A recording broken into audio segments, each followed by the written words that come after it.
हाँ जी, good evening. कहाँ तक पढ़ाया था कल? अच्छा, गोवा का पढ़ाया था। अच्छा बताओ, चौहानों की उत्पत्ति के बारे में अग्निवंश का सिद्धांत कौन देता है? चंद्रबरदाई। अपनी कौन सी बुक में? चंद्रबरदाई का एक और नाम क्या था? और ये बुक ये कहती है कि कौन से पर्वत पे कौन से ऋषि क्या कर रहे थे? यज्ञ के अग्निकुंड से कितने राजपूत वंश, कौन कौन से? इनमें सबसे लास्ट में कौन आए थे? इस बात का समर्थन कौन कौन करता है? कौन कौन सी तीन पुस्तकें इनको सूर्यवंशी बताती है? पृथ्वीराज विजय, हमीर महाकाव्य, हमीर कौन से राजा का अभिलेख? विग्रह चतुर्थ का अजमेर अभिलेख। कौन से इतिहासकार? गौरी शंकर हीराचंद ओझा। कौन कौन से अभिलेख इनको चंद्रवंशी बताते हैं? हास्य अभिलेख और अचलेश्वर अभिलेख। कौन कौन से अभिलेख इनको ब्राह्मण बताते हैं? बिजोलिया अभिलेख और चंद्रावती अभिलेख। कौन सी बुक कायम रासो किसने लिखी? न्यामत खां का एक और नाम जानकवि नाम से। और कौन से इतिहासकार ऐसा कहते हैं? दशरथ शर्मा। कौन से इतिहासकार इनको विदेशी बताते हैं? जेम्स टोड, विलियम क्रुक और विंसेंट स्मिथ। कौन इनको इंद्र का वंशज बताता है?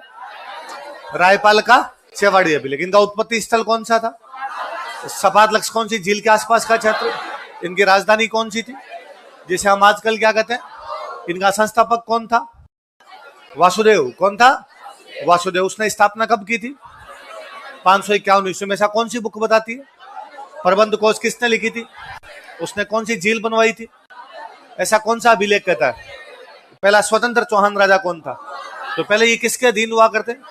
प्रतिहारों में कौन से राजा? उसने इसको क्या उपाधि दी थी? लेकिन बाद में इसने उनकी अधीनता मानने से ये बातें पढ़ी। चलो आगे पढ़ते।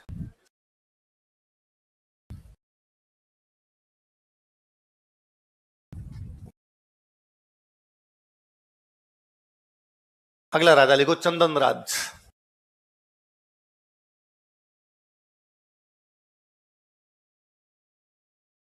अगला राजा कौन है? चंदन।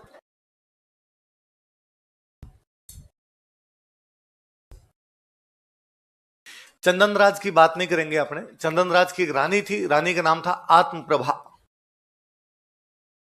क्या नाम था? आत्मप्रभा। आत्मप्रभा किसकी रानी है? चंदन राज की। भगवान शिव की भक्त थी, इसलिए इसका एक नाम और है रुद्राणी। क्या नाम है? रुद्र की भक्त है, इसलिए क्या कहलाई? इसके लिए कहते हैं कि पुष्कर झील में डेली 1000 दीपक जलाकर, कितने दीपक जलाकर भगवान शिव की पूजा करते। कोई पूछेगा कौन सी चौहान रानी भगवान शिव की पूजा करती थी? आत्मप्रभा, इसलिए उसे और क्या कहा जाता है? रुद्राणी। कौन सी झील में करती? पुष्कर झील में। कितने दीपक जलाकर? लिखो रानी, लिखो रानी आत्मप्रभा, या कोष्टक में लिखो रुद्राणी।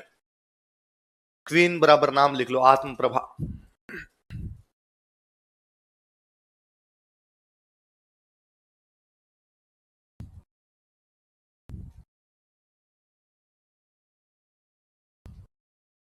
क्या नाम है रानी का बताओ देखे?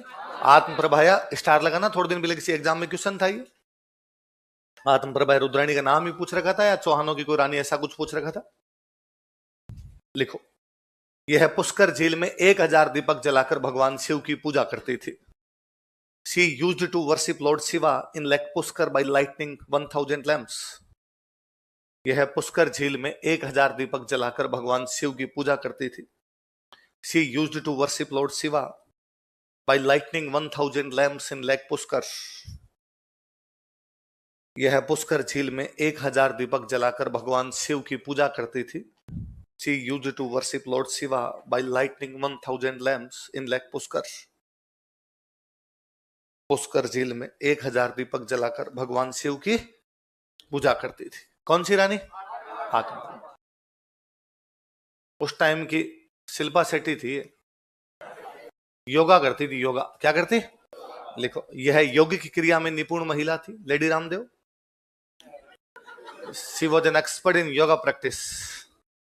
यह यौगिक क्रिया में निपुण महिला थी। She was an expert in yoga practice. इसी ने किया योगा, तो इसी में लिखना पड़ेगा। यह यौगिक क्रिया में निपुण महिला थी। She was an expert in yoga practice.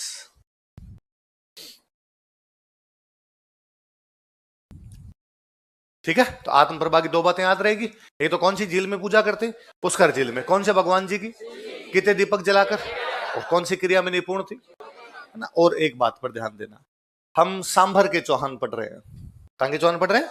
कि भाई इनकी मुख्य राजधानी कौन सी है? सांभर। पूजा कहां कर रही है? इसका मतलब साम्राज्य का विस्तार हो गया है। इसका मतलब क्या? साम्राज्य का।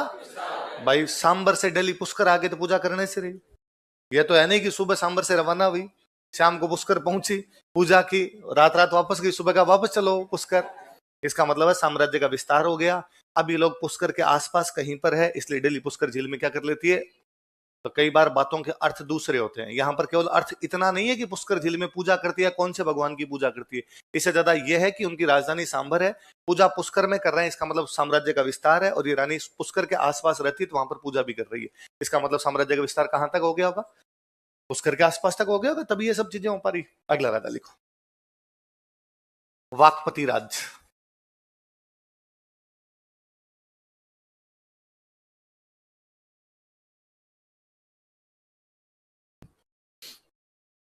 अगला राजा कौन है?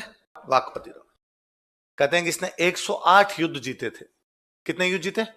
तो कोई पूछे कि 108 युद्धों का विजेता चौहान राजा कौन था, तो कौन था? लिख लो, यह 108 युद्धों का विजेता था। He was victor of 108 battles. यह 108 युद्धों का विजेता था। He was victor of 108 battles. कितने युद्धों का विजेता था? इसका एक बेटा था, उस बेटे का नाम था लक्ष्मण राज। बेटे का नाम क्या था? अब ये लोग राज कहां पर कर रहे हैं अपना? सांबर। सांबर में वाकपति राज राजा, इसके पास कुछ व्यापारी आए। उन व्यापारियों ने कहा साहब हमारे इलाके में लूटपाट होती है, आप अपने बेटे को भेज दो, हम उसको टैक्स दे देंगे, वो हमारी क्या कर देगा? रक्षा। जिस बेटे को भेजा गया वो बेटा कौन था? ये जाता है नाडोल। कहां जाता है? कल हम पढ़ रहे थे नाडोल में भी चौहानों ने राज किया, तो नाडोल में चौहानों का राज्य स्थापित करने वाला बंदा कौन था? किसका बेटा था? तो सांबर से कहां चला गया? नाडोल। कल मैंने बताया था, सांबर से नाडोल, नाडोल से जालोर, जालोर से सिरोही, नाडोल से बुंदीर, बुंदी से कोटा। कल बता रहा था मैं। लिखो, इसके पुत्र लक्ष्मण राज ने, हिजसन लक्ष्मण राज, इसके पुत्र लक्ष्मण राज ने, हिजसन लक्ष्मण राज, लक्ष्मण राज ने नाडोल में चौहान राज्य की स्थापना की थी। Founded Chauhan state in Nadol. Nadol में चौहान राज्य की स्थापना की। नाडोल पाली में जगह पड़ती है। नाडोल में चौहान राज्य की स्थापना की थी। Founded Chauhan state in Nadol. Nadol में चौहान राज्य की स्थापना की थी। Founded Chauhan state in Nadol. कहां पर चौहान राज्य की स्थापना की थी? नाडोल के अंदर। किसके बेटे ने? जिसने कितने युद्ध जीते थे? अगला राजा लिखो, गोविंद थर्ड।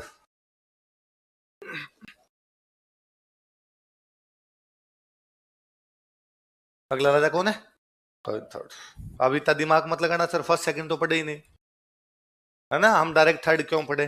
क्योंकि हमारा उद्देश्य उन राजाओं के बारे में पढ़ना है जिन्होंने कुछ लखन वाले काम किए, है ना। जिन्होंने कोई लखन वाले काम नहीं किए उन राजाओं को पढ़ना, क्योंकि हमारा उद्देश्य राजाओं की वंशावली याद करना, कौन किसका बेटा किसका पोता। ये थोड़ी क्वेश्चन है अपना अपना है, किसी राजा ने ढंग का काम किया तो पढ़ लेंगे, ढंग का काम नहीं किया तो उसको नहीं पढ़े। गोविंद थर्ड के बारे में एक इतिहासकार लिखता है, एक मुस्लिम इतिहासकार हुआ, उसका नाम है फरिश्ता। क्या नाम है इतिहासकार का? फरिश्ता नाम करके एक मुस्लिम इतिहासकार है। वो कहता है कि गजनी का राजा, कहां का राजा? गजनी का जो राजा था वो गुजरात जा रहा था। कहां जा रहा था? अपने पश्चिमी भारत के अंदर पैसे वाली कोई जगह थी तो वो गुजरात। क्यों? गुजरात समुद्र के तट पे, समुद्र के तट पे तो वहां पर अच्छा खासा मिल जाता है कुछ, तो गुजरात जा रहा था। तो अब गुजरात जाएगा, गजनी पड़ता है अफगानिस्तान, अफगानिस्तान से गुजरात जाने का रास्ता क्या होगा? अफगानिस्तान से पाकिस्तान, पाकिस्तान से आप पंजाब, पंजाब से राजस्थान, राजस्थान से गुजरात, ये रास्ता होगा। राजस्थान में उन दिनों अपना राजा कौन है? इसने इसको रोक दिया था, इसने गजनी के राजा को गुजरात जाने नहीं दिया था। तो कोई पूछेगा आपसे कि फरिश्ता के अनुसार कौन से चौहान राजा ने गजनी के राजा को मारवाड़ पार नहीं करने दिया था? किसने नहीं करने दिया था? देखो, इसने गजनी के राजा को मारवाड़ पार नहीं करने दिया था। He did not allow Ghaznich king to cross Marwad. He did not allow Ghaznich king to cross Marwad. Ghazni कहां पड़ता है? अफगानिस्तान। इसने गजनी के राजा को मारवाड़ पार नहीं करने दिया था। He did not cross. He did not allow Ghaznich king to cross Marwad. Ghazni के राजा को मारवाड़ पार नहीं करने दिया था, ऐसा कौन कहता है? फरिश्ता। लिख लो कोष्टक में, फरिश्ता के अनुसार, अकॉर्डिंग टू फरिश्ता। इतिहासकार एक फरिश्ता, आगे मिडिवल पढ़ोगे तो फरिश्ता के बारे में खूब सारी बातें पढ़ोगे। फरिश्ता के अनुसार, अकॉर्डिंग टू फरिश्ता। वापस मेरी बात सुनो, गजनी का राजा कहां जा रहा है? गुजरात। कहां जा रहा है? गुजरात। पर क्रॉस मारवाड़ करना पड़ेगा। मारवाड़ का या राजस्थान का अपना राजा कौन है? गोविंद। तो गोविंद रोक रहा है। पर यदि मान लो इसको क्रॉस कर लेता है तो फिर वो अटैक कहां पर करेगा? गुजरात। तो गुजरात वालों को भी तो डर लगना चाहिए, भाई हमारे पर आ रहा है। तो गुजरात वाले भी साथ लड़े। गुजरात वालों का गोविंद तू भी हमारा साथ दे, हम तो आ ही रहे हैं, मिलके लड़ लेते हैं। गुजरात के अंदर जो वंश हुआ करता था वो वंश था चालुक्य। कौन सा वंश था? और उन दिनों जो चालुक्यों का वहां पर राजा था उसका नाम था भीम फर्स्ट। क्या नाम था? भीम फर्स्ट। तो गुजरात के कौन से चालुक्य राजा ने इसका साथ दिया? देख लो, इस समय गुजरात का चालुक्य राजा भीम प्रथम भी इसके साथ था। Gujarat Chalukya king Bhim first was also with him this time. इस समय गुजरात का चालुक्य राजा भीम प्रथम भी इसके साथ था। इसके किसके? Govind third. Gujarat Chalukya king Bhim first was also with him this time. इस समय गुजरात का चालुक्य राजा भीम प्रथम भी इसके साथ था। Gujarat Chalukya king Bhim first was also with him this time.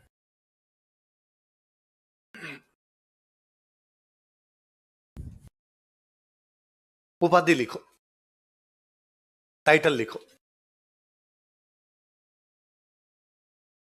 Very घट।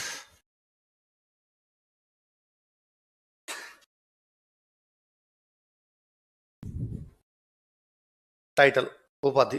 किसकी उपाधि है? गोविंद थर्ड की। क्या उपाधि है? वेरी घट। दो शब्द है, देखो, एक शब्द है वेरी, एक शब्द है घट। क्या क्या दो शब्द बताओ देखे? एक तो वेरी और दूसरा कौन सा है? घट। वेरी तो मतलब बेरी, बेरी मतलब दुश्मन, बेरी मतलब दुश्मन, घट मतलब मारने वाला। दुश्मनों का संहार करने वाला, शत्रुओं को मारने वाला जो राजा होता है उसको क्या बोला करते? Very good. अच्छा, हमें क्या पता इसने उपाधि धारण की थी कि नहीं की थी? ये उपाधि इसकी एक किताब में मिलती है, उस किताब का नाम है पृथ्वीराज विजय। क्या नाम है? तो कोई पूछेगा कौन सी पुस्तक में गोविंद थर्ड को वेरी घट कहा गया? तो कौन सी पुस्तक में? वही पृथ्वीराज विजय, जिसमें चौहानों को क्या बताया गया? सूर्यवंशी। क्या बताया गया? तो इसके कोष्टक में लिखो, पृथ्वीराज विजय के अनुसार, अकॉर्डिंग टू पृथ्वीराज विजय। पृथ्वीराज विजय के अनुसार, अकॉर्डिंग टू पृथ्वीराज विजय।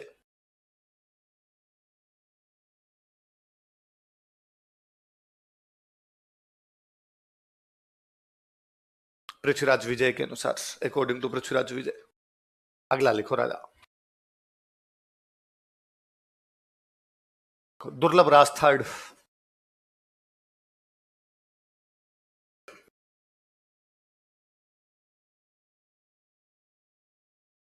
दुर्लभ राज थर्ड। अगला राजा कौन है? फिर गजनी की तरफ से अटैक हुआ। गजनी का एक राजा था इब्राहिम। कौन था?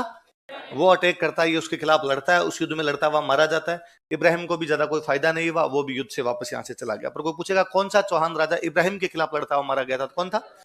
लिखो, यह गजनी के इब्राहिम के खिलाफ लड़ता हुआ मारा गया था। He died while fighting against Ibrahim of Ghazni. यह गजनी के इब्राहिम के खिलाफ लड़ता हुआ मारा गया था। He died while fighting against Ibrahim of Ghazni. यह गजनी के इब्राहिम के खिलाफ लड़ता हुआ मारा गया था। He died while fighting against Ibrahim of Ghazni. अगला राजा लिखो, विग्रराज थर्ड।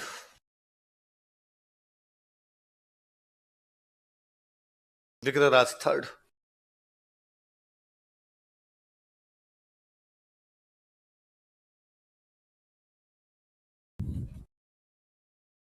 अगला कौन है? विग्रराज थर्ड। विग्रराज थर्ड के टाइम फिर गजनी से अटैक हुआ। इस बार गजनी से अटैक करने वाले बंदे का नाम था साहबुद्दीन। क्या नाम था? पर इसने साहबुद्दीन को हरा दिया था। किसको हरा दिया था? लिख लो, इसने गजनी के साहबुद्दीन को हराया था। He defeated Sahabuddin of Ghazni. इसने गजनी के साहबुद्दीन को हराया था। He defeated Sahabuddin of Ghazni.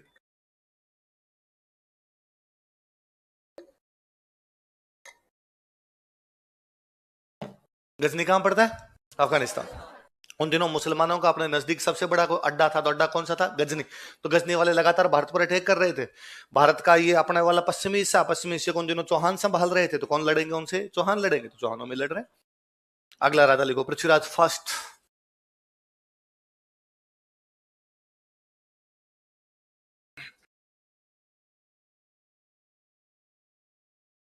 फिर गजनी की तरफ से अटैक हुआ। इस समय अटैक करने वाले राजा का नाम था बगुलीसा। क्या नाम था? इसने बगुलीसा को बगुला बनाया था। लिखो, इसने गजनी के बगुलीसा को हराया था। ही डिफीटेड बगुलीसा ऑफ गजनी।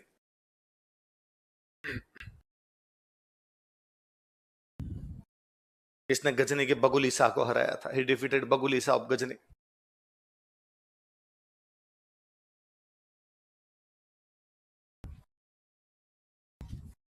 अगला राजा लिखो, अजय राज।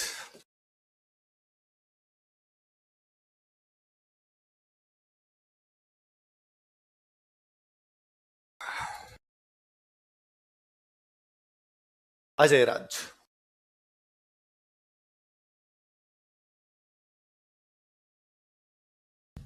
फिर गजनी की तरफ से अटैक हुआ, ये फिर हराता उनको। अपनी किताबों में लिखा हुआ है कि इसने, सुनना देखो, शब्दों के अर्थ समझेंगे अपने। अपनी किताबें लिखती है कि इसने गर्जन मातंगों को हराया था। किसको हराया था? गर्जन मातंगों को हराया था। तो अर्थ क्या होता है मैं बताता हूं। मातंग का मतलब होता है हाथी। मातंग का मतलब क्या होता है? गर्जन मतलब वही गजनी। गजनी की तरफ से बड़े बड़े हाथी आई, उनको हरा दिया। मतलब गजनी से बड़ा कोई आक्रमणकारी आया, इसने उसको हरा दिया। कुल मिला के गजनी वालों से लड़ाई हुई, इसने गजनी वाला जो कोई आया उसको हरा के भेज दिया। उसका नाम वगैरह हमें पता नहीं, उसकी जगह लिखा हुआ किसको हरा दिया था। देखो, इसने गर्जन मातंगों को हराया था। ही डिफीटेड गर्जन मातंग्स। इसने गर्जन मातंगों को हराया था। ही डिफीटेड गर्जन मातंग्स।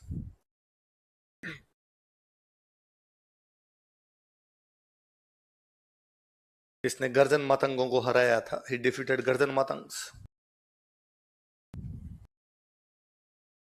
ये थोड़ा शक्तिशाली राजा हुआ। ये एक नया शहर बसाता है। अजय राज ने शहर बसाया, इसलिए शहर का नाम पड़ा अजय मेरू। क्या नाम पड़ा? क्या नाम पड़ा? अजय मेरू, अजय मेरू, अजय मेरू करते करते हम क्या बोलने लगे? अजमेर। न केवल शहर बसाया बल्कि वहां पर किला भी बनाया। अजय मेरू का किला और अजय मेरू शहर दोनों कोई बसाने वाला था, तो कौन था? उसी अजय मेरू के किले को हम अजमेर किला बोलने लग गए। उसी अजमेर किले में बाद में उड़ना राजकुमार पृथ्वीराज की रानी रहती थी, तारा। इसलिए आजकल हम उसको क्या कहते हैं?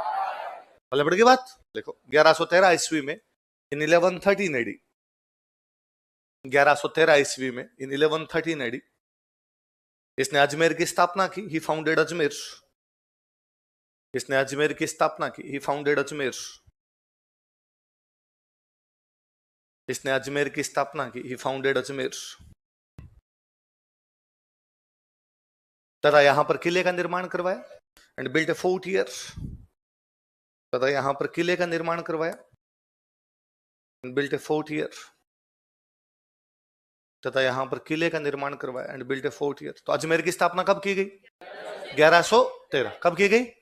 सवाई माधोपुर 1763। जयपुर 1727। आपका बीकानेर, जोधपुर, उदयपुर। सारे सन याद आप। और फिर तुम कहते हो हिस्ट्री में सन याद नहीं होता है ना? इसलिए याद होते हैं क्योंकि आपने बार बार बोले हैं, है ना? मैंने उदयपुर बोला, तब मैंने कहा कब हुई? 1559। मैंने दोबारा जब जोधपुर कहा, मैंने वापस पूछा उदयपुर कब हुआ। मैंने बीकानेर कहा तो मैंने पीछे वाले दोनों पूछे। जयपुर कहा तो पीछे वाले 4 पूछे। सवाई माधोपुर कहा तो पीछे वाले 5 पूछे। आज अजमेर का तो पीछे वाले 6 पूछे। आपने बार बार वो बोले, इसलिए याद हो गए। इसलिए चीजें तब ही याद होगी जब वो बार बार बोली जाएगी, है ना? इसलिए हालांकि अलग अलग लोगों के पढ़ने का तरीका अलग अलग होता है। पर जैसे मेरे पास अभी, मैं थोड़ी देर पहले बैठा हुआ था तो मेरे पास किसी स्टूडेंट का फोन आया कि सर क्या शॉर्ट नोट्स बनाने चाहिए क्या? मुझे लगता है ये शॉर्ट ही तो है भाई। लॉन्ग तो बुक होती है, तो ये बना दिया ना, ये शॉर्ट ही तो है। वरना खाली अजय राज पे भी पीएचडी होती है। एक राजा पे भी किसी ने बुक लिख रखी होगी, खाली अजय राज पर 500 पेज की बुक मिल जाएगी। हमें वाकपति राज के बारे में एक लाइन याद करनी है कि उसने 108 युद्ध जीते थे, और कितना शॉर्ट करे हैं है? भाई 108 युद्ध भी तो होंगे ना। एक ये भी हो सकता था मैं 108 युद्ध लिखा था। और 108 नहीं तो कम से कम 8 तो लिखो, मोटे मोटे तो लिखो, पर वो नहीं लिखे क्योंकि हमें पता था वो चीजें अपने काम की नहीं। तो ये शॉर्ट ही है, इन्हीं के बार बार रिवीजन किया करो। कोशिश ये किया करो कि ऐसे नॉर्मली क्या है, आप पता नहीं कैसे पढ़ते हो, पर मैं जब पढ़ा करता था मेरी हिस्ट्री बहुत, आज भी बहुत जल्दी याद हो रही, हिस्ट्री नहीं कोई भी सब्जेक्ट, मेरी ग्रेस्पिंग पावर हमेशा अच्छी रही तो मैं जल्दी याद कर लेता हूं। पर मैं आज भी देखता हूँ यार मैं कैसे याद कर लिया करता था, मेरा भाई भी याद नहीं कर पाता या मेरा दूसरा रूममेट भी याद नहीं कर पाता। तो मैं हमेशा एक चीज करता था कि मान लो पहले दिन मैं क्लास में गया और सर ने पढ़ाया कि हम लिखेंगे चौहानों की उत्पत्ति, और चौहानों की उत्पत्ति की 2 पेज। तो एक तो मेरा बहुत अच्छा सिद्धांत था कि मेरे याद नहीं आता, मैं स्प्रिंग बोर्ड में 1.5 साल पढ़ा था, जुलाई 2010 से लेके दिसंबर 2011 रेगुलर क्लास के अंदर बैठा हुआ था। मेरे कभी कोई सिंगल टाइम कोई हो सकता कभी हो गया हो, बाकी मेरे याद नहीं आता कि क्लास में सर पढ़ा रहे थे मैंने पड़ोसी से बात की, ऐसा कभी नहीं हुआ। और मुझे ये बड़ा इरिटेटिंग भी लगता था कि सामने सर नहीं कोई भी खड़ा है, हो सकता है हमारे अंदर से कोई बंदा खड़ा और वो करंट बढ़ा रहा हो और मैं मेरे पड़ोसी से बात करूं, मुझे लगता था ये अगले बंदे की बेइज्जती है।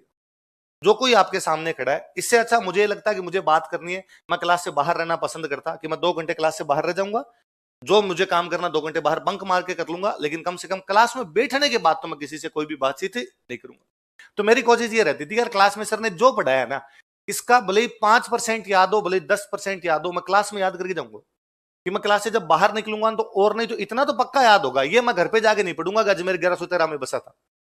ये मैं क्लास में जब 2 घंटे क्लास लगी बार बार इसको दिमाग में लाऊंगा यार अजमेर 1113, अजमेर 1113, क्योंकि सर एक बार हिंदी बोलेंगे एक बार इंग्लिश बोलेंगे, सर जब इंग्लिश बोलेंगे अपने याद करेंगे क्योंकि हिंदी वाले टाइम अपन ने लिख लिया, सर जब इंग्लिश बोल रहे तब अपने याद कर लेंगे 1113 में स्थापना हुई थी अजमेर की। तो 2-4 चीजें, या मैं ज्यादा बेसिक ज्यादा ध्यान तो इन पे देता कि बुक्स जो लिखवाई कि मूणोत नैणसी की सर ने 2 बुक लिखवाई, नैणसी रिख्यात और मारवाड़ा परगनारी विगत, यार ये तो याद कर लेते हैं, वरना बुक्स याद करने में इतनी माथा पच्ची रहती है कि घर पे जाके याद नहीं होगी। अभी अभी बोली अभी अभी आतो आत याद कर लेते हैं, या जसवंत सिंह की बुक्स याद कर लेता हूँ, अनूप सिंह की बुक्स याद कर लेता हूँ, तो कोई ना कोई किताबें मैं यूं याद कर लिया करता। फिर दूसरा रहता है कि मैं घर पे गया, घर पे जाने के बाद मैंने देखा कि आज सर ने 3 पन्ने लिखवाए, 3 पन्नों में चौहानों की उत्पत्ति बताइए। तो पहले मान लो चौहानों की उत्पत्ति में हमने पढ़ा कि अग्निवंशी, उस अग्निवंशी को पढ़ा, बड़ा लाइंस पढ़ी, उसकी लाइन पढ़ने के बाद उनको मन ही मन वापस रिवीजन किया। फिर बाद में सूर्यवंशी पढ़ा, सूर्यवंशी याद किया, वापस अग्निवंशी वाला याद किया, फिर चंद्रवंशी याद किया, पहले वो दोनों पढ़े, फिर लास्ट वाला क्या, इतने में एक पेज खत्म हो गया। अब अगले पेज पे गया, अगला पेज पूरा याद किया, फिर पहला पेज वापस याद किया, फिर उसका अगला पेज पढ़ा, वो अगला पेज याद किया, फिर पीछे दोनों वाले पेज और याद किए। इस प्रक्रिया में मैं पहले पेज को 5 बार पढ़ चुका होता था। अब मुझे लगता था अब मैं इस कम से कम इस पहले पेज को तो कभी नहीं भूल रहा। मैं अगले दिन गया, अगले दिन मान लो ये सर ने राजा पढ़ाए थे, ये राजा पढ़े, तो भी मैंने कोशिश की कि कल वाला जो था उसका तो मैं एक बार रिवीजन और मारूंगा, पहले आज वाला याद करता हूँ, आज वाला एग्जैक्टली याद कर लेता हूँ, फिर कल वाला वापस करूंगा। जब मैं कल वाला वापस पढ़ता और बिना देखे पढ़ता, जितना मेरे दिमाग में आ सकता उतना दिमाग में लाने का प्रयास करता। और वैसे कि रजिस्टर के पन्ने पे क्या लिखा हुआ है, पहले पन्ने पे क्या है, दूसरे पन्ने पे क्या है, तीसरे पन्ने पे क्या है। तो ज्यादातर चीजें जो मेरे रजिस्टर में वो तो ऐसे है कि मेरे आंखों पे पट्टी बांधे तो मैं हाथ फेर के बताऊं यहाँ पे क्या है, क्योंकि वो रजिस्टर बार बार पढ़ा। और ये होता है, मैं मेरे एक रूममेट इस बार आरए सेलेक्ट हुए हैं, वो उस समय नई नई तैयारी करने लगे थे, मेरे बहुत बाद में, मैं एक अटेम्प्ट दे चुका था, उसके बाद वो तैयारी करने लगे। तो वो क्या इंजीनियरिंग करते, तो कोचिंग भी आते, बीच में इंजीनियरिंग के एग्जाम आ गए, तो उन्होंने कहा कि यार कुछ तुम पढ़ा दिया कर, तो मैं उनको पढ़ाता, मैं उनको डेली शाम को पूछता। तो मैं एक दिन उनको पूछ रहा था, तो मैंने उनसे एक नॉर्मल क्वेश्चन पूछा कि बताओ पाल वंश का संस्थापक कौन था। और हमारी आदत थी कि यार बिना ऑप्शन दिए एक दूसरे से पूछेंगे, ऑप्शन वाला नहीं होना चाहिए, वरना क्या आप कहते हो ना कि बार सर ऑप्शन दे दो, फिर क्या मतलब निकला, आपको याद नहीं है फिर तो ऑप्शन देके तो कोई बता देगा ना उसमें। तो मैंने कहा पाल वंश का संस्थापक बताओ, दोनों का तू मत बोलना, मैं याद कर रहा हूँ, है मेरे यहाँ है अभी अभी, क्या नाम है क्या नाम है, मैं बता देता हूँ यार, अगला पूछता हूँ। उनका एक मिनट रुक जा यार, मैं याद करता हूँ। फिर उन्होंने फाइनली कहा कि देख याद तो नहीं आ रहा, पर राइट पन्ने पे सबसे लास्ट लाइन है, ये भी याद है आपको, तो अब 4 ऑप्शन देके कर दोगे। वरना कई बार मैं स्टूडेंट को कहता हूं कि अरे वो मैंने जो उड़ना राजकुमार पृथ्वीराज लिखवाया था, देखना उसमें क्या लिखा हुआ है। स्टूडेंट को ये नहीं समझ में आता कि लिखा कहाँ है, वो ढूंढता है कि अच्छा ऐसा लिखवाया था क्या, कोई बात तो की थी सर, लिखवाया था कि नहीं लिखवाया था, ये नहीं है। इसलिए कोशिश क्या करें कि चीजें पीछे से याद करें, उनको बार बार मन ही मन रिवीजन करें। मैं हालांकि आपको मैंने कहा होगा कि आप लिख लिख के याद करें, मेरा कभी लिख लिख के भी याद नहीं किया, कि मुझे लगता था कि लिखना टाइम वेस्ट है, इतने में तो मैं याद ही कर लूंगा, डायरेक्ट ही कर लूंगा यार, डायरेक्ट दिमाग में छापे ना इसको, पहले रजिस्टर में लिखेंगे बाद में और लिखेंगे। वो बच्चे तो मुझे और क्यूट लगते हैं जो कहते हैं यहाँ रफ में करते हैं, वहां घर पे जाके फेर करते हैं। तुम्हारा तो मैं जी करता हूँ मैं तुम्हारे गाल खींच लूं पकड़ के, कि तुम कितने क्यूट हो। ऐसा मैंने फिफ्थ तक भी नहीं किया था कभी, कि मैं पहले रफ में लिखता फिर फेर में करता। जो लिखना है वो यही लिखना है, घर पे जाकर उनको बार बार याद करना है। तो रैंडम ये भी किया कीजिए कि आप खाना खा रहे हैं, आप वॉकिंग कर रहे हैं, शाम को आप कोचिंग आ रहे हैं पैदल पैदल, तो दिमाग में यूं ही लाया कीजिए, उदयपुर 1559, जोधपुर 1459, बीकानेर 1488, जयपुर 1727, सवाई माधोपुर 1763, अजमेर 1100।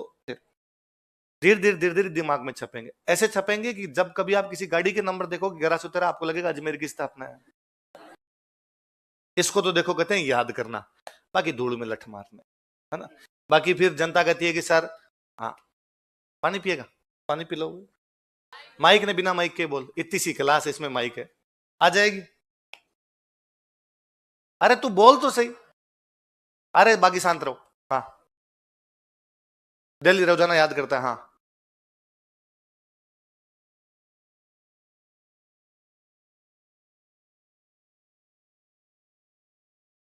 किस बारे में कल बात करेंगे नवीन जी ने? है क्लासरूम चेंज, इसमें तुम डिस्टर्ब होता है? इसमें क्या डिस्टर्ब होना है? क्लास में बैठ के पढ़ना है, बोले यहां पढ़े वहां पढ़े वहां पढ़े, है ये फालतू की पंचायती नहीं, ये विशेषाधिकार है, कहीं भी बिठाया जाएगा, पढ़ना है। ये जो भी पंचायती करता है ना, इसका मतलब पढ़ने के लक्षण नहीं है, आपको दूसरी बातें दिमाग में ज्यादा आती है। मैं कह रहा हूं रिवीजन करना है, तेरे है कि क्लास चेंज कर दी।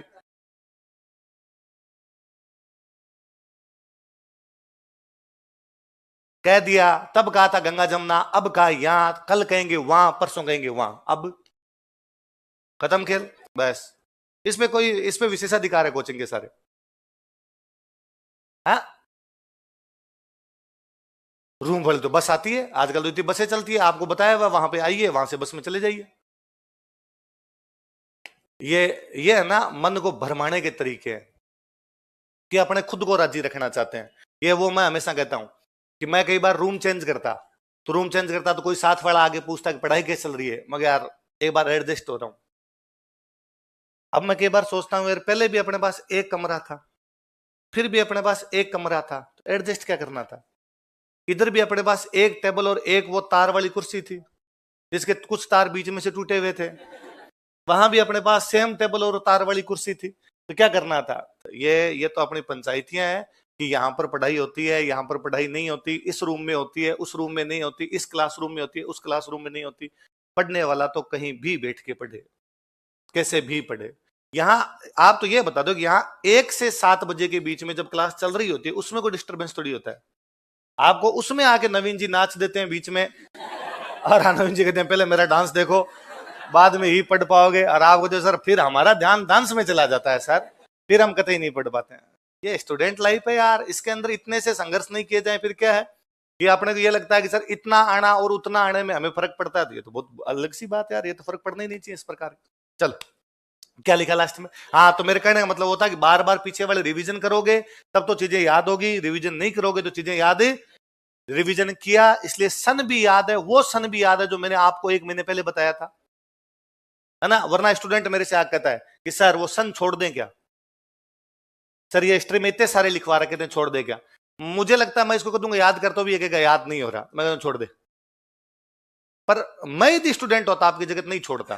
फिर वो कहता कि सर एग्जाम में नहीं आता होगा, एग्जाम में रजिस्टर में लिखा हुआ ना तो याद करना है, क्या फर्क पड़ता है एग्जाम में आता है कि नहीं आता है। एग्जाम में 100 क्वेश्चन आएंगे, रजिस्टर तो पूरा भरा है। फिर कल को तो अपने यही कह देंगे कि सर वो 100 ही बता दो जो आएंगे, बाकी वाला तो क्यों पढ़ना है अपने। ऐसा नहीं किया जा सकता ना। इसलिए चीजें जो लिख रखी है इन पे ब्लाइंड फेथ किया जाए कि जो अपने लिखा हुआ है वो ही आएगा अपने, उनको बार बार रिवीजन किया जाए, चीजें अपने आप स्मूथ हो जाएगी, चीजें सरल हो जाएगी। और पुराने पेपर कर लिया करें तो आपका विश्वास जम जाएगा कि यार यहां से सवाल आते हैं। वरना कई बार क्या होता है, टीचर पढ़ा रहा है, स्टूडेंट पुराने पेपर सोल्व नहीं करता है, और फिर उसको ये भी नहीं पता होता कि एग्जाम में क्या आता है क्या नहीं आता। यदि आप पुराने पेपर सोल्व करते हो, आपको लगता है कि जो सर ने पढ़ा है उसमें से क्वेश्चन आया हुआ है, फिर कई बार कोई आनिया भानिया आगे पंचायती करता है कि नोट्स से कुछ ही नहीं होता, तो आप उसका देना कोई बात नहीं, नहीं होता है तब देख लेंगे। हम एक बार नोट्स पढ़ रहे हैं, बाद का बाद देखेंगे। वो वापस कहेगा अरे के RS यूं थोड़ी बना जाता, तपना पड़ता है, तो उसको कहना नीचे हीटर लगा ऊपर बैठ, है ना। हम जितना तपना है उतना तप तो पा लेंगे, हमारे हिसाब से कर लेंगे। तो अजमेर की स्थापना कब की गई और किसका निर्माण करवाया गया? किले का। इसी ने अजमेर में सोने और चांदी और तांबे के सिक्के चलाए। किसके सिक्के चलाए? चांदी और तांबे। पर अब याद रखने वाली बात इसमें यह है, इसने जो चांदी और तांबे के सिक्के चलाए थे, इन पे अपनी रानी का नाम लिखा था, और इसकी रानी का नाम था सोमल देवी। क्या नाम था? तो कोई पूछेगा कौन से चौहान राजा ने अपनी रानी के नाम के सिक्के चला दिए थे, तो कौन से राजा ने? इस सोमल देवी का नाम ही अपने कई जगह पढ़ लेते हैं, सोमलेखा। क्या है? तो सोमलेखा आ जाए तो भी वही बात, सोमल देवी आ जाए तो भी वही बात। तो कौन से राजा ने अपनी रानी के नाम के सिक्के चलाए थे? अजयराज। वो कौन सी धातु के सिक्के थे? सिल्वर और कॉपर। लिखो, अपनी रानी सोमल देवी के नाम से चांदी व तांबे के सिक्के चलाए थे। सोमल देवी कोष्टक में सोमलेखा लिखना। He circulated silver and copper coins with his queen named Somal Devi या सोमलेखा। इसने अपनी रानी सोमल देवी के नाम से चांदी व तांबे के सिक्के चलाए थे। ही सर्कुलेटेड सिल्वर एंड चांदी व तांबे के सिक्के चलाए थे। Circulated silver and copper coins with name of his queen Somal Devi. with name of his queen Somal Devi. अपनी रानी सोमल देवी के नाम से चांदी व तांबे के सिक्के चलाए थे। सोमल देवी कहा होगा इसने कि पैसे पैसे करती है और तेरे नाम की डेरी लगा दूं मैं। तो कौन सी रानी के नाम के सिक्के चलाए? सोमल देवी। या सोमल देवी को हम क्या कहते हैं? सोमल। और सुनना, देखो हम आगे पढ़ेंगे, एक मंदिर के बारे में पढ़ेंगे, पार्श्वनाथ। कौन सा मंदिर? आज ही पहुंच जाएंगे, या तो अपने अभी पार्श्वनाथ टेम्पल पे, या कल वाली क्लास के अंदर तो पक्का ही पहुंच जाएंगे। इसने पार्श्वनाथ मंदिर के अंदर, पार्श्वनाथ जैनों के भगवान है, जैनों के 24 भगवान, उन्होंने 23वें भगवान जी का नाम क्या है? पार्श्वनाथ। उस मंदिर में एक सोने का कलश चढ़ाया था। क्या चढ़ाया था? कलश। कलश होता है पानी वाला कलश, तो पानी का कलश था। राजा गया उस मंदिर में, राजा ने जाके कौन सी धातु का चढ़ाया? उसमें सोने का। क्या चढ़ाया था? कलश। सुवर्ण कलश का, जो गोल्डन पोर्ट कर देंगे। लिखो, इसने पार्श्वनाथ मंदिर में सुवर्ण कलश भेंट किया था। ही ऑफर किया golden port in Parshvanath temple. इसने पार्श्वनाथ मंदिर में सुवर्ण कलश भेंट किया था। ही offered golden port in Parshvanath temple.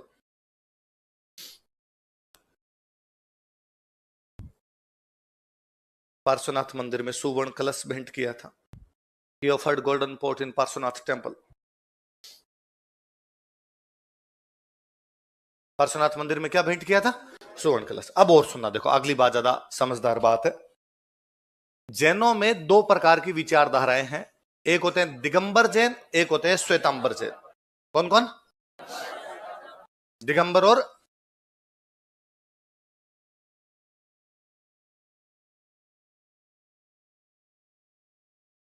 कौन कौन से जैन बताओ देखे? दिगंबर और श्वेतांबर, दो प्रकार के जैन होते हैं। इनमें एक बार किसी बात को लेके डिबेट हो गई।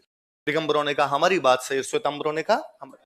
किसी भी पंथ में, संप्रदाय में, किसी भी संगठन में यदि दो धाराएं बनती है, तो इसका मतलब कहीं ना कहीं विचारधारा के तहत उनमें विरोधाभास है, कॉन्ट्राडिक्शन है। कुछ कहते हैं भाई ऐसा करना चाहिए, कुछ कहते हैं ऐसा करना नहीं चाहिए। फिर उन्होंने, जिन्होंने कहा नहीं करना चाहिए, वो उनसे क्या हो जाते हैं? अलग। तो पहले एक ही थे, बाद में दिगंबरों से एक नई धारा बन गई। वो कौन से हो गए? श्वेतांबर। दिन में किसी भी बात को लेकर डिबेट होगी, तो मान लो आपकी क्लास में किसी बात को लेकर डिबेट हो जाए, तो मैं उसका भाई कर सकता हूं कि मैं कहूंगी हाँ भाई बताओ आप में से सही कौन है, या आप में से मैं किसी बंदे को अध्यक्ष बना दूं, यार ये बात है, तुम बताओ इनमें सही क्या और गलत क्या है। तो दिगंबरों और श्वेतांबरों के बीच में जब डिबेट हुई, उस डिबेट का अध्यक्ष जो था वो कौन था? अजयराज। कौन था? इसका मतलब अजयराज कितना इंटेलिजेंट है, क्यों दिगंबरों और श्वेतांबरों की बात भी जानता है। भाई विद्वानों के अंदर डिबेट हुई है तो इंटेलिजेंट मुद्दे पर हुई होगी। ये तो हुई नहीं भाई इन्होंने मेरा पेन लिया कि नहीं लिया, ऐसी कोई बात तो नहीं रही। कोई सिद्धांत रहा होगा, ये सिद्धांत जैनिज्म में है, दिगंबरों ने कहा होगा ऐसा होता है, श्वेतांबरों ने कहा ऐसा होता है। उसका यदि कोई अध्यक्षता कर रहा है या बता रहा है क्या सही और क्या गलत है, वो बंदा कौन है? विद्वान लोगों के बीच में जब भी डिबेट होती है उसको बोलते हैं शास्त्रार्थ। क्या बोलते हैं? आप शब्द देखिए, पुनः शब्द देखिए, क्या शब्द है? शास्त्र प्लस अर्थ। शास्त्र प्लस, शास्त्रों के अर्थ को लेकर डिबेट है ना। एक कोई लाइन लिखी हुई है, भगवान राम जी के बारे में एक लाइन लिखी हुई है, मैं कहता हूं ये राम जी वाली लाइन सही है, आप कहते हो सर ये लाइन गलत है, इस प्रकार नहीं है, ये लाइन इस प्रकार है। तो अपने बीच में डिबेट हो गई। तो विद्वान लोगों के बीच में जब भी डिबेट होती है उसको क्या बोलते हैं? तो दिगंबरों और श्वेतांबरों के बीच में जब शास्त्रार्थ हुआ तो उसकी अध्यक्षता किसने की? देख लो, दिगंबरों तथा श्वेतांबरों के मध्य शास्त्रार्थ की अध्यक्षता की थी। ही हेडेड, ये हेड बना उनका, he headed debate between Digambars and Shvetambars. इसने दिगंबरों तथा श्वेतांबरों के बीच शास्त्रार्थ की अध्यक्षता की थी। He headed debate between Digambars and Shvetambars. दिगंबरों तथा श्वेतांबरों के बीच शास्त्रार्थ की अध्यक्षता की थी. He headed debate between Digambars and Shwetambars.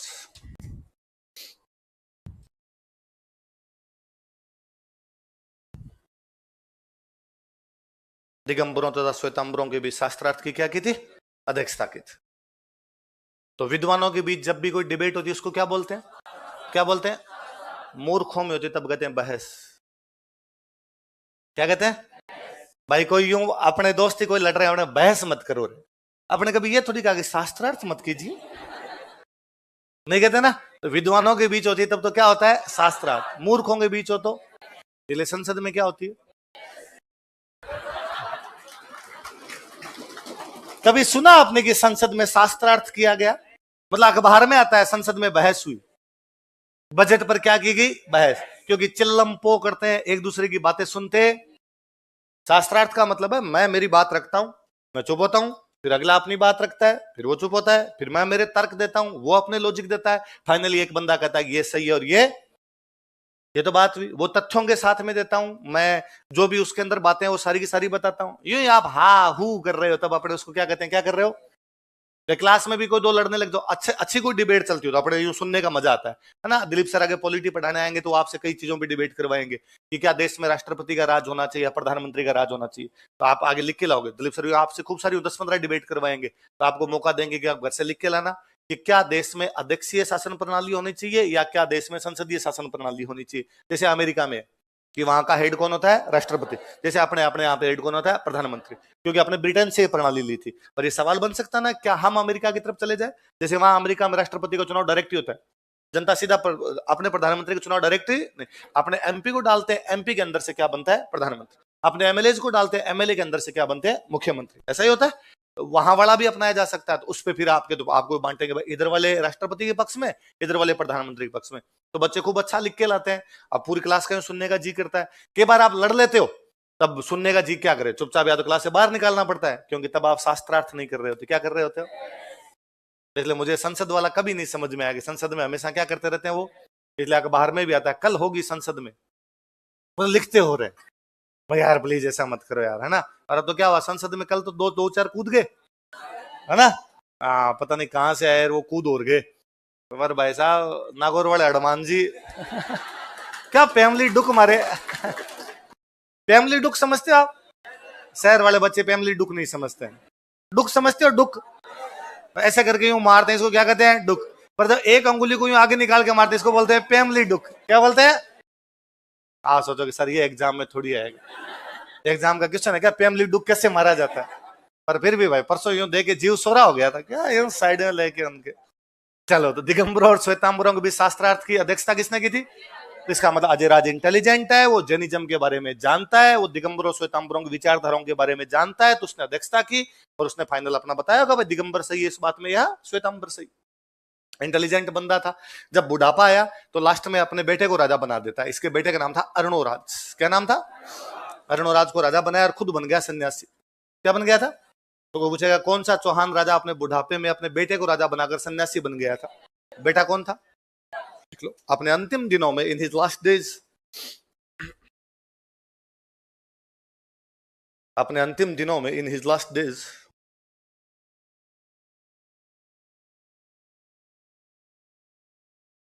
इसने अपने पुत्र अरुणोराज को राजा बना दिया. He coronated his son Arunoraj. इसने अपने पुत्र अरुणोराज को राजा बना दिया. He coronated his son Arunoraj. इसने अपने पुत्र अरुणोराज को राजा बना दिया. He coronated his son Arunoraj. तथा स्वयं सन्यासी बन गया था. And himself became a saint. तथा स्वयं सन्यासी बन गया था. And himself became a Saint.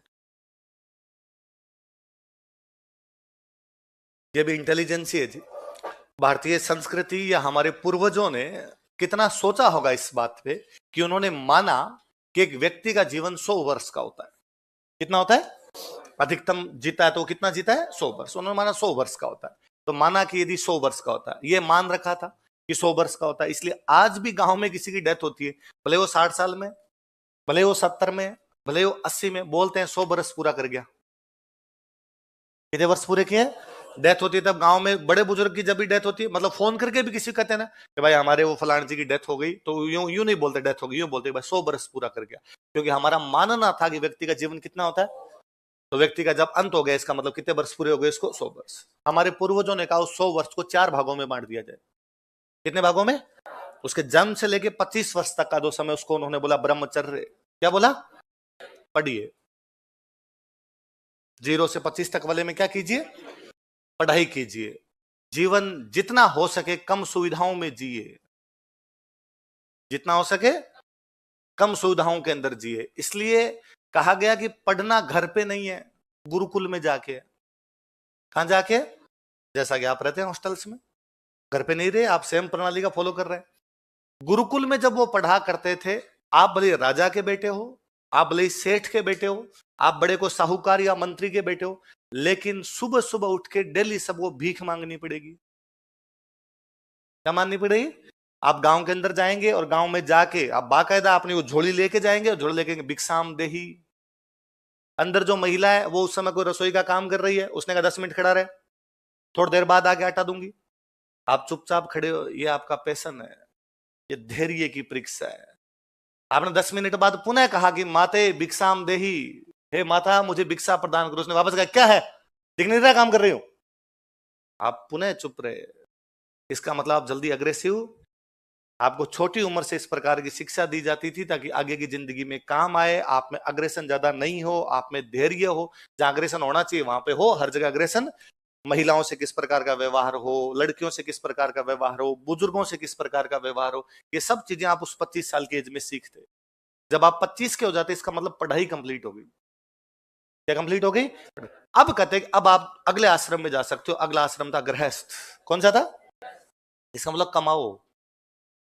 गृहस्थी कब चलेगी? जब, पर कमाएंगे कब? जब हम पढ़ेंगे। जब पढ़े लिखे नहीं होंगे तो कमाएंगे कैसे? पढ़ने का मतलब ये केवल ये नहीं था नौकरी वाला, पढ़ने का मतलब था उसमें स्किल डेवलपमेंट था। आपको स्किल सिखाई जाएगी, आप नौकरी भी कर सकते हैं, आप अपना व्यवसाय कर सकते हैं, आप किसी दूसरे के पास में जाके नौकरी कर सकते हैं, ऐसा कुछ भी कर सकते हैं, आपको वो सिखाया जाएगा। अब आप कमाइए। अब चूंकि आप कमा रहे हो तो अपना घर चला सकते हो, तो आप ब्याह कीजिए। तो आप अपना अपना 25 से लेके 50 तक आप घर पे ध्यान दीजिए, केवल अपने घर पे ध्यान दीजिए, बाकी चीजों करने की आपको आवश्यकता नहीं।